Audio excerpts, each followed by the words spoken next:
And this brings us to the question of the China-India relations. How can we, now there's an enormous tension. There are nationalistic, emotions on both sides, and there was skirmishes on the border and all that stuff. But how do you see moving from here to a more normal relationship? How does it go this way? I think that one has to be careful as to what do we call normal relationship. Among large-sized countries, you understand, China and India, first of all, in population terms, are almost 1.4 billion people on both sides. And the largest next country, United States, is just 1/4 of the size. Indeed, the United Nations Department of Population report now says India in November would cross China and become the largest population country on the planet. And so the size of countries is significant, but also the history. These are two continuing civilizations for at least 5,000 years, if not more. And in that sense, civilizational state means that their symbolisms and semantics are very significant to understand how they deal with each other, how their vision has to be understood and interpreted. And that, I think, is important to keep in mind when we say, what is the kind of normal relationship between China and India going to be, and when it is going to be normal. I think India and China are already in a normal relationship. There is no boycotting of each other on any of the terms. You would have seen their foreign ministers meeting repeatedly, in fact, more often than they have done before. A whole range of dozens of dialogues between two countries are continuing. We recently had the 16th round of Corps Commanders negotiations on the line of actual control. So talks are continuing at all various levels.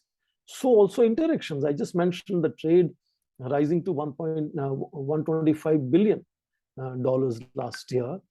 And exchange of people is also continuing, despite the fact that pandemic meant that most people were not traveling around the world. But as we begin to deal with the pandemic, or pandemic begins to wane away, there is conversation already that how Indian students, there are about 23 to 24,000 Indian students who were studying in China. Most of them had come back to India, and they have to now start going back to China. And therefore, the relationship is, I would say, multifaceted. And there are areas where both countries are constantly cooperating. If you look at them working on issues of climate change, for example, energy security, terrorism, several other global and regional issues, you will see that they are often seen as cooperating. Some other areas, they are coordinating their activities. Then there are areas where they're contesting each other and borders for confrontation with each other. So there's a whole range of different spectrum of colors that define, I think, this complex relationship. To me, that's a normal relationship, because as long as they're able to manage, both sides, you have countries equipped with nuclear weapons, countries having enormously potent, powerful, and large armed forces. And if they are only managing their relationship into occasional pushing and shoving on a line of control, to me, that's an enormous restraint on both sides. And that, to me, looks normal. Now, am I ambitious or optimist to say that everything will be hunky-dory and they will become friends tomorrow? I don't think so. Because even if they're able to resolve their border, the historical issue which they've had for 70 years, they would have new issues. For example, any two large countries next to each other, both ambitious of emerging as great powers, emerging as large economies. India is now recognized by World Bank as the fastest growing large economy. 7 to 8% growth rate is predicted for this year. Now, these are going to be definitely creating new complications. For example, India's enormous footprint in terms of pandemic time, India is being recognized as pharmacy of the world, supplying first medicines like hydroxychloroquine or paracetamol, and then, of course, largest producer and exporter of vaccines. China is also likewise going around the world and helping several countries. And that will create new issues and concerns as to, are they undercutting each other? How are they seeking and building those partnerships? So between these rising two powers in Asia, which by 25 are supposed to be the largest and the third largest economies on the planet, there will be constantly other issues emerging. What is important is to recognize that so far they are able to manage their irritations relatively with the very rare incidents like what happened in June of 2020, which is unfortunate, but they have largely managed their bilateral relationship. You have noticed India repeatedly answering, whether it is United States or European nations who are proposing that they could mediate in India-China relations. India's standard answer has been India can manage its relationship with China on its own, and there is no need for any other country to mediate in it. That confidence, I think, reflects that they're able to manage their bilateral relationships despite new challenges emerging all the time. Yeah. To me, that is already the normal relationship. Yeah. Now that's very, very important thing to mention, because these facts you mentioned about that there's continuous economic cooperation, education cooperation, dialogue among the military, because the only thing you hear about China, India, and the Western media is that they are fighting each other the whole time. There's no contact. They are, almost at war the whole time. And it's very important that you are mentioning these important facts. Probably it's not simply a bilateral issue. If we take India and China into a larger context, where they, for example, we had India, China, but also Russia. These are all members in the Shanghai Cooperation Organization, which is expanding. Now Iran was a member. By the way, Pakistan is also there, an important neighbor of India and China, but also an important player in the Belt and Road Initiative, and also a region in the region after the US and NATO withdrawal from Afghanistan. Now, how do you see all these changes in a certain way, positive or negative? That you have the Shanghai Cooperation Organization coming into a synergy with the Belt and Road Initiative, the Eurasian Economic Union. So you have a Eurasian bloc, so to speak, where India and China are equal members in that, although they are large members in that, but they are equal members of a bigger family, so to speak. That helps indirectly to change the relationship. I think just like we mentioned in the beginning of today's podcast, that in the Southeast Asian region, Taiwan Straits is an important issue, and we started the discussion with that. In South Asia or Southwest Asia, if you want to call it, or even Central Asia, issue of Afghanistan remains very significant. And this sudden, very unusual exit of NATO forces and United States from Afghanistan has created enormous challenges. I have sometimes called it regime change in reverse. United States from early 1990s, you would remember George Bush Jr. had talked about preemptive strikes, global war on terrorism, and of course regime change, the new doctrine, where they were going out in countries that they thought were not able to really provide sort of welfare and justice to their own citizens. And there was an ethnic cleansing or any other reason, they would go and change the regime in those from outside.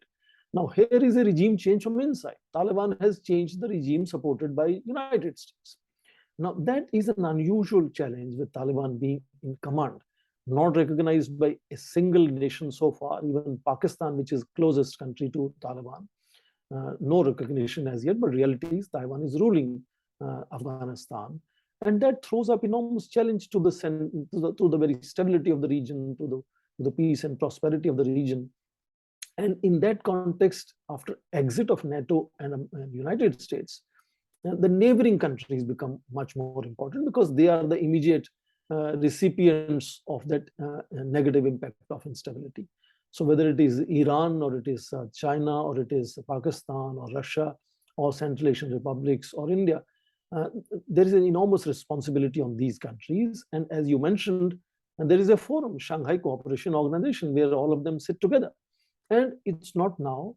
For several years, Shanghai Cooperation Organization has been inviting Afghanistan as a special invitee, has held conferences on Afghanistan. Even the recent meeting in Uzbekistan had preceded with a conference on Afghanistan.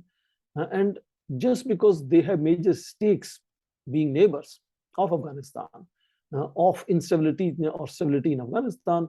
Shanghai Cooperation Organization to me is an ideal forum where issues of instability in Afghanistan must be dealt with. Several countries have adopted very, very innovative approaches. And since you mentioned Pakistan, I agree. And there can be no solutions in Afghanistan without Pakistan being an active player in those solutions. In fact, Taliban is appearing to be disappointed with Pakistan not being able to obtain Taliban recognition so far. And they have lately shown certain irritations and tensions on the border, on the Durand line between Pakistan and Afghanistan. But what I want to highlight is innovative approaches within these neighboring countries. For example, India and Pakistan has not been talking, mostly not talking to each other unless there are back channel discussions, which may be known much later, because of their mutual views on terrorism. But on this issue of Taliban, India and Pakistan were able to talk to each other. India was able to convince Pakistan to allow land corridors through Pakistan to provide India's humanitarian assistance to people in Afghanistan. And that kind of innovative approach, I think, is an example where neighbors, because they are immediate recipients of instability and the negative impact of that instability, they can really work together in Shanghai Cooperation Organization.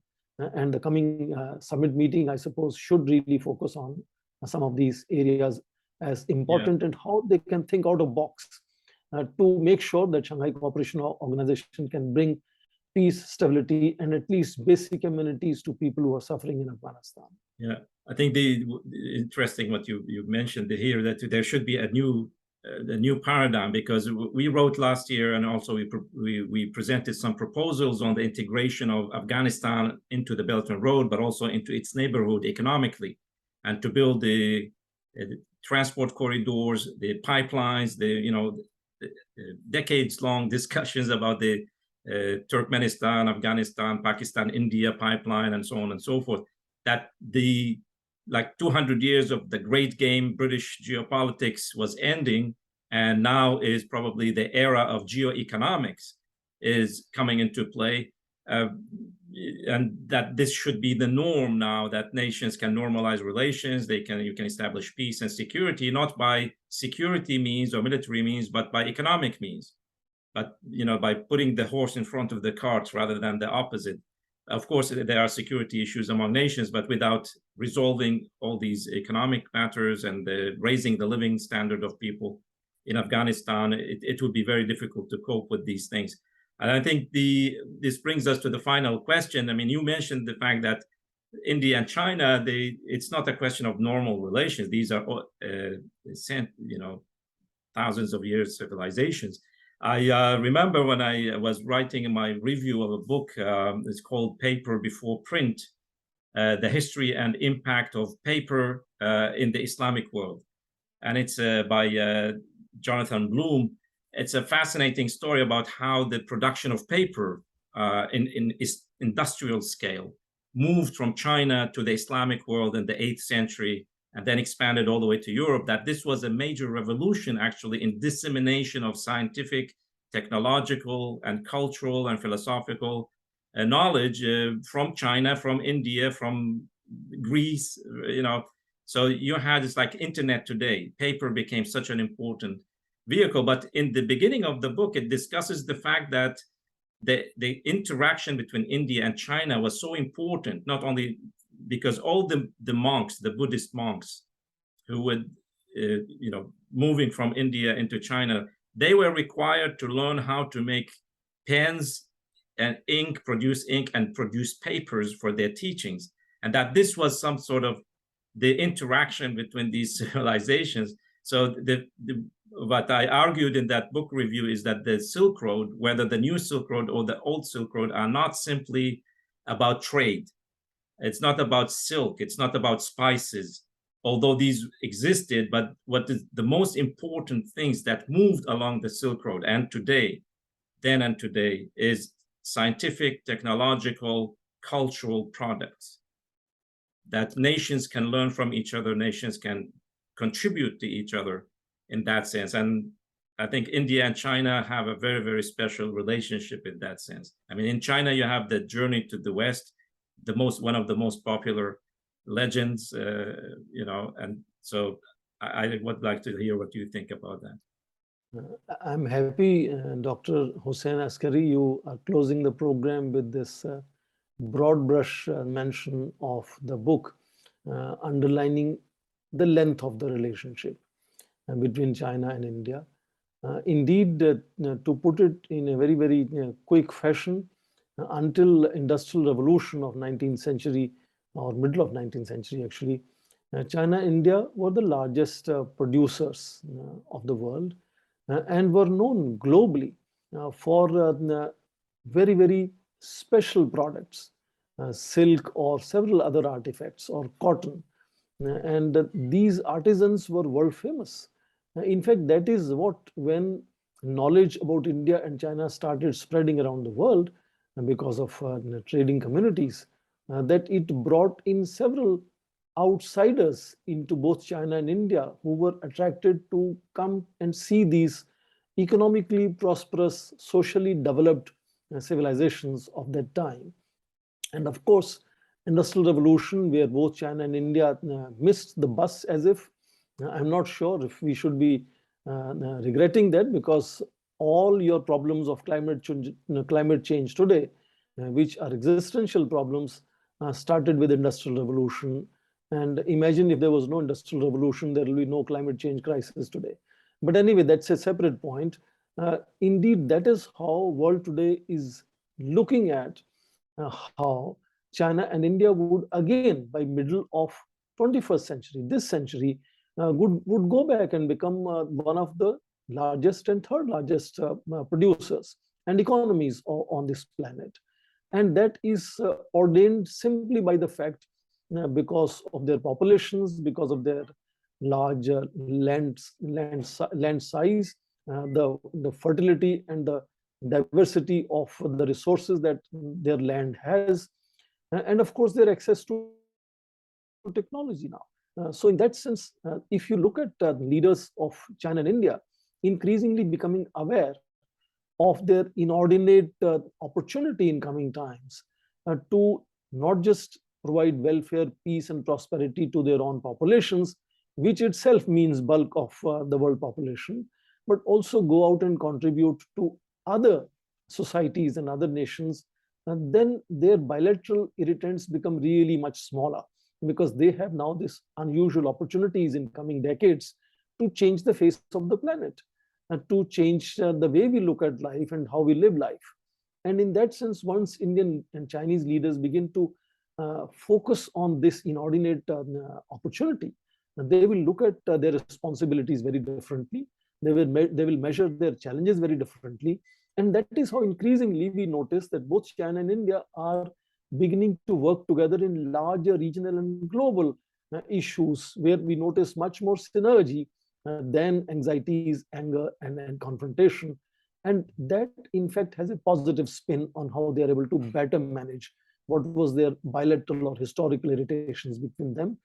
And I think that is the new normal, where you have this larger footprint of Belt and Road Initiative, larger footprint of Indian initiatives like International Solar Alliance, which is where I think their interactions are going to be at a very different level at regional and global sort of forums where they're addressing those challenges.